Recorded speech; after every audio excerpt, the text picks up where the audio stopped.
الرجيم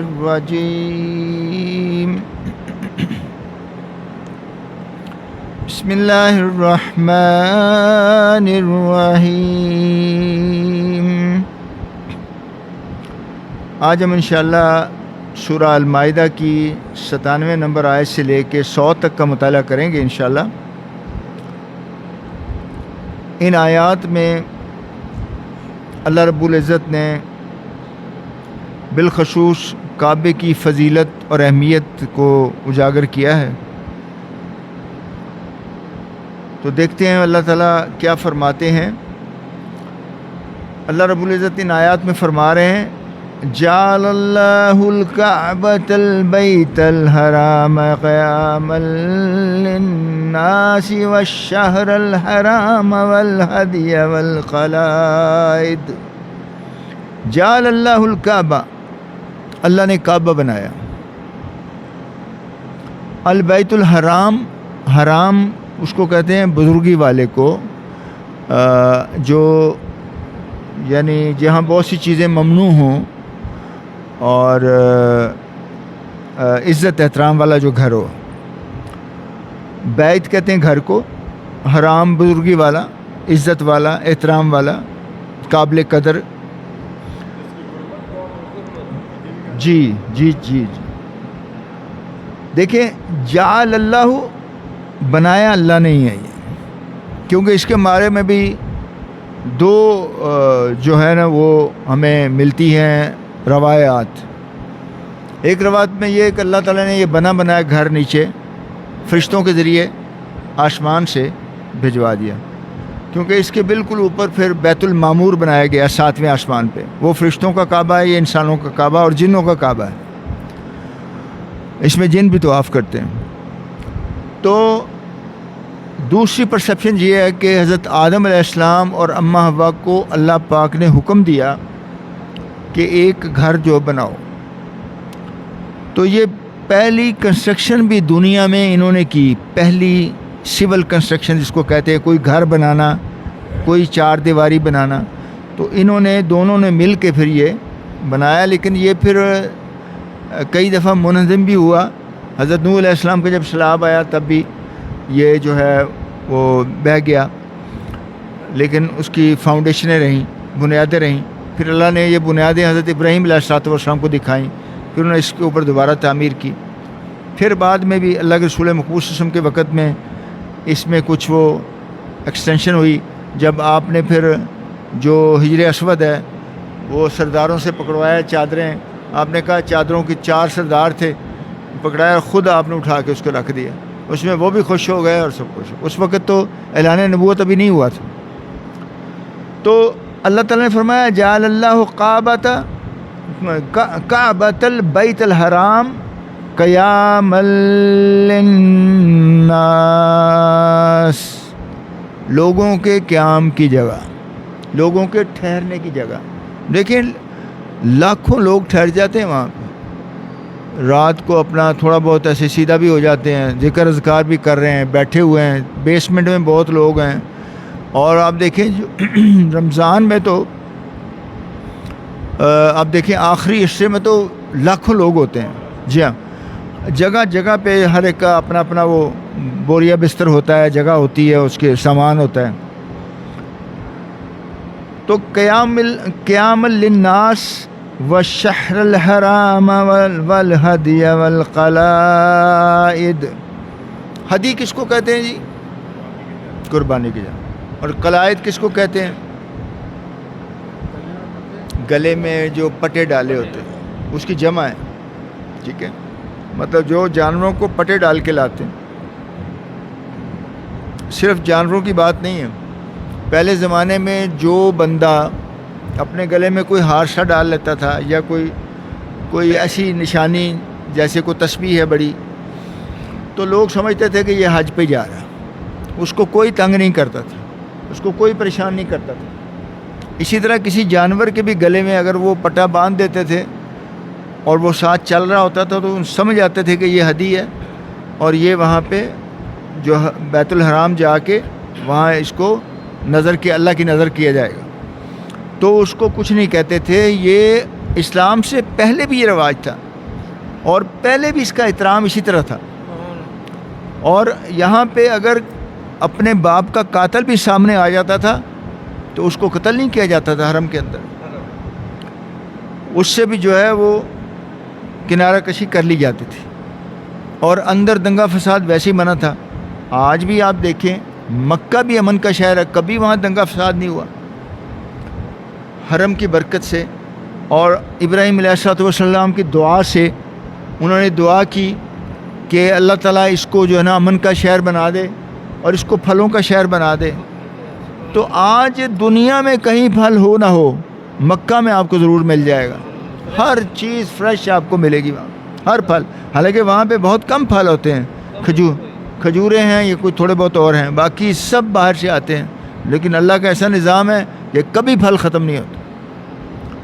تو اللہ تعالیٰ نے یہ کہا کہ یہ قیام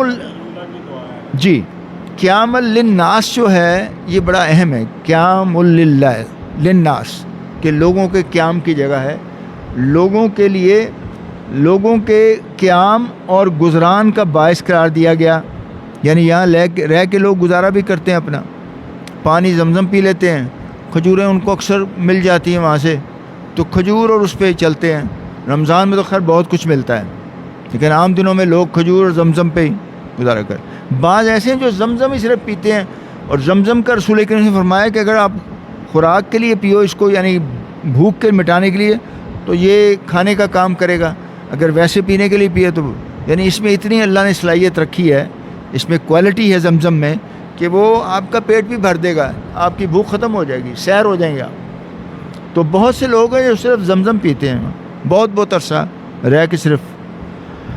تو جعل اللہ کعبۃ البیت الحرام قیام للناس, لوگوں کے قیام کی جگہ. اب قیام کی جگہ جو ہے نا, اس میں قیام بھی آتا ہے, گزران بھی آتا ہے. اور اس کے مطابق آپ دیکھیں اس مکہ کی وجہ سے پورے مکہ کا جو انتظام اور انسلام چلتا ہے, ان کو بزنس ملتا ہے, چیزیں ملتی ہیں. یہ ہدی کے جانور لاکھوں میں آتے ہیں, قلائد والے جانور لاکھوں میں آتے ہیں, انسان آتے ہیں, بزنس ملتا ہے, کاروبار ملتا ہے, لوگ کھاتے پیتے ہیں رہتے ہیں. تو ان کو معاشی طور پہ بھی بڑی سپورٹ ملتی ہے اس سے, بہت زیادہ. معاشی ضروریات کا بھی ایک ذریعہ ہے یہ بیت اللہ جو ہے. اور حرمت والے مہینے کون کون سے ہیں؟ چار کون کون سے ہیں؟ ماشاء اللہ ایکسیلنٹ, بہت اعلیٰ. یہ 4 مہینے آپ یاد رکھیں حرمت کے مہینے ہیں, اور یہ اسلام سے پہلے بھی ان کا احترام ہوتا تھا. اسلام سے پہلے بھی اس میں کوئی دنگا فساد نہیں, لڑائی نہیں ہوتی تھی, کوئی کسی کو نہیں مارتا تھا, جنگیں ختم ہو جاتی تھی. بلکہ ایک دفعہ غلطی سے رجب کا مہینہ شروع ہو گیا تھا, لیکن ہمیں صحابہ کرام کو پتہ نہیں چل سکا.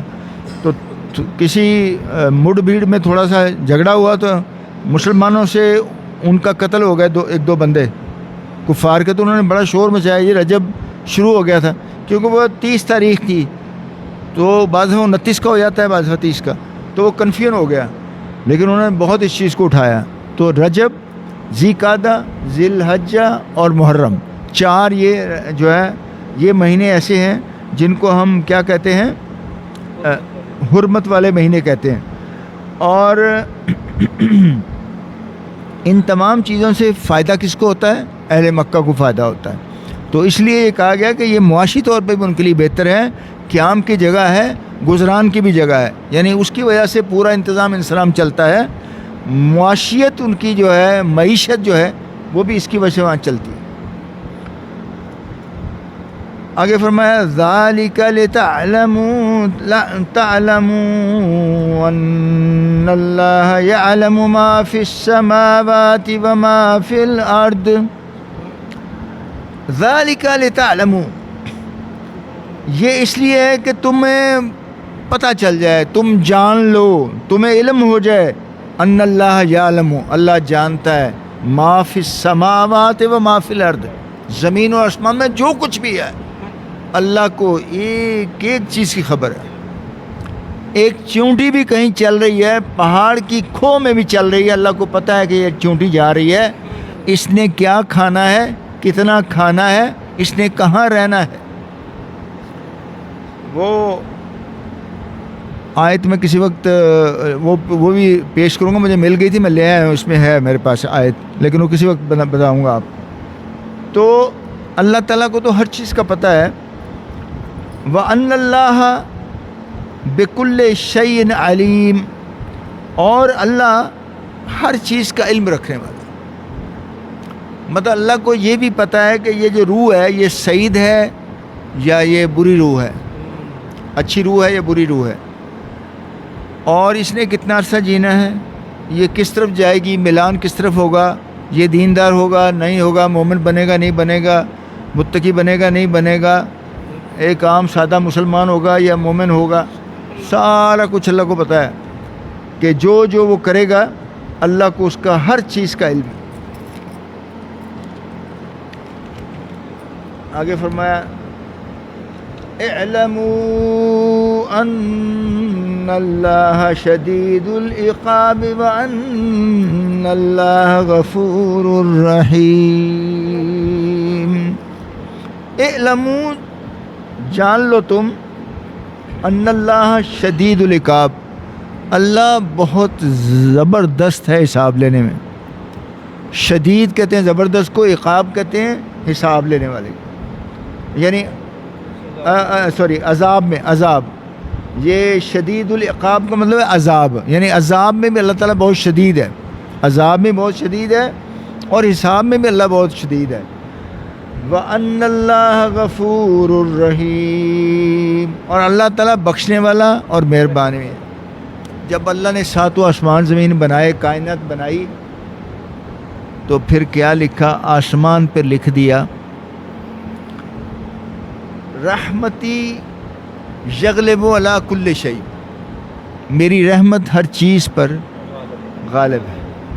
رحمتی یغلب علی کل شیء، تو یہ اللہ نے لکھ دیا تھا. اس لیے جلالیت کو بھی اللہ رحمت کو جو ہے نا وہ ایج ہے، رحمت جو ہے وہ سب سے زیادہ، مطلب اس کو ڈومیننس ہے باقی سب پہ، حسابیت پہ بھی، شدیدت پہ بھی، جلال پہ بھی اللہ نے رحمت کو اوپر کر دی.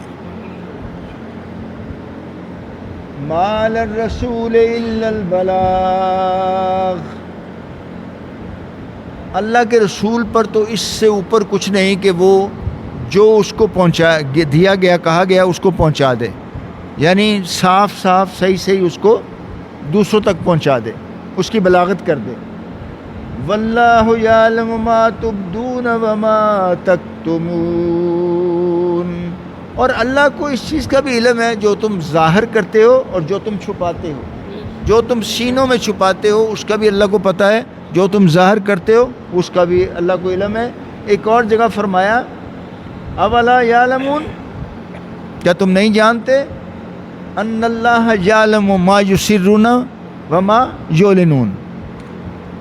پہلے کہا اولا یعلمون کہ آپ نہیں جانتے، کیا آپ نہیں جانتے؟ اولا یعلمون ان اللہ یعلم ما یسرون وما یعلنون، جو تم چھپاتے ہو اس کا بھی اللہ کو پتہ ہے، جو تم اعلان کرتے ہو بتاتے ہو اس کا بھی اللہ تعالیٰ کو علم ہے. آگے فرمایا قل لا یستوی الخبیث والطیب ولو اعجبک کثرت الخبیث. قل لا یستوی الخبیث والطیب ولو اعجبک کثرت الخبیث. ہائے ہائے، کہہ دیجئے نہیں برابر ہو سکتا ناپاک اور پاک،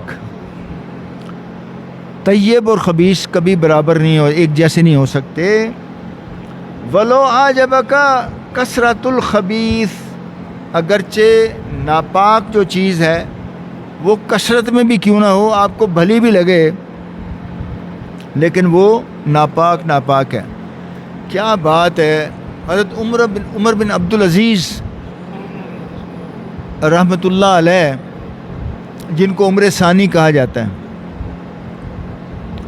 جب خلیفہ بنے تو جتنے ظالمانہ ٹیکس تھے، عوام دشمن ٹیکس تھے، سارے ختم کر دیے. کوئی ٹیکس نہیں ہوگا آج کے بعد، کوئی ٹیکس نہیں ہوگا.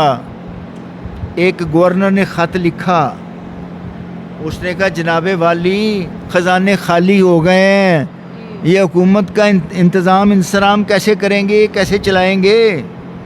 اسی لیٹر کو لیا اور اس پر یہ آیت لکھی, قُل لَا يَسْتَوِي الْخَبِيثُ وَالطَّيِّبُ وَلَوْ أَعْجَبَكَ كَثْرَةُ الْخَبِيثِ. یہ آیت لکھی, اس کو واپس بھیجا. اس نے کہا اللہ بھرنے والا ان کو, لیکن ہمیں خباثت نہیں چاہیے چاہے تعداد میں زیادہ ہو.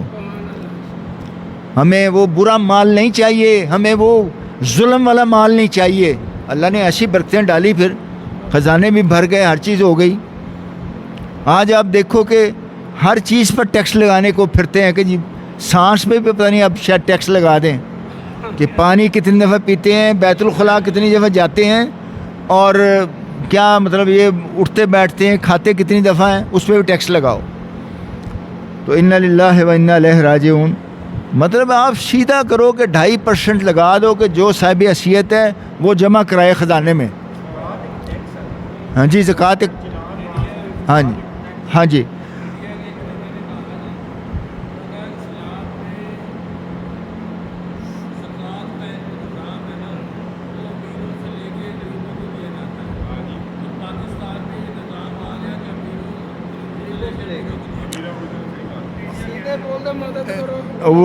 وہ ٹھیک کہہ رہا ہے انڈیا. یہاں پہ ہم غریبوں, ہم امیروں کو پال رہے ہیں. مطلب بیچارے عام بندہ جو ہے اس سے ٹیکس کاٹ کے, مطلب ہے آپ دیکھیں بجلی کا دیکھیں ظالمانہ کیسا نظام ہے کہ 60 روپے سے اوپر یونٹ ہو گیا. کوئی اندازہ ہے چاہے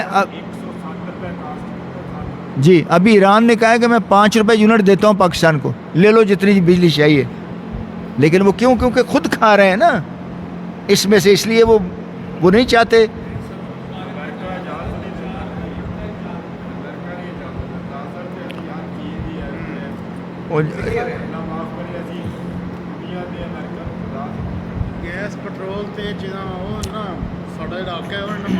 وہ گیس بھی اس نے کہا ہے, اس نے کہا اگر آپ وہ پائپ لائن نہیں بنا سکتے, میں نے اپنے پورشن کی بنا دی ہے, اگر آپ نہیں بنا تو وہ بھی میں بنا دیتا ہوں, اور آپ کو وہی جو آپ کی گیس ہے اسی کی قیمت پہ دوں گا. نہیں ایران والے شیعہ ہیں, یہودی نہیں. ہاں امریکہ تو عیسائی ہیں, یہودی ہیں جی. تو اللہ تو عمر بن عبدالعزیز نے یہ آیت لکھ کے اس کا جواب دیا, فاتقوا اللہ یا اولی الالباب لعلکم تفلحون. فاتقوا اللہ, پس تقوی اختیار کرو اللہ کا, اللہ سے ڈر جاؤ, اللہ کا تقوی اختیار کرو. یا اولی الالباب, اے عقل مندو, جو اپنے آپ کو کہتے ہو اسی بڑے چلاک ہیں, بڑے تیز ہیں, بڑے سمجھدار ہیں, اے عقل مندو, لعلکم تفلحون, شاید کہ تم فلاح پا جاؤ شاید. وما علینا الا البلاغ.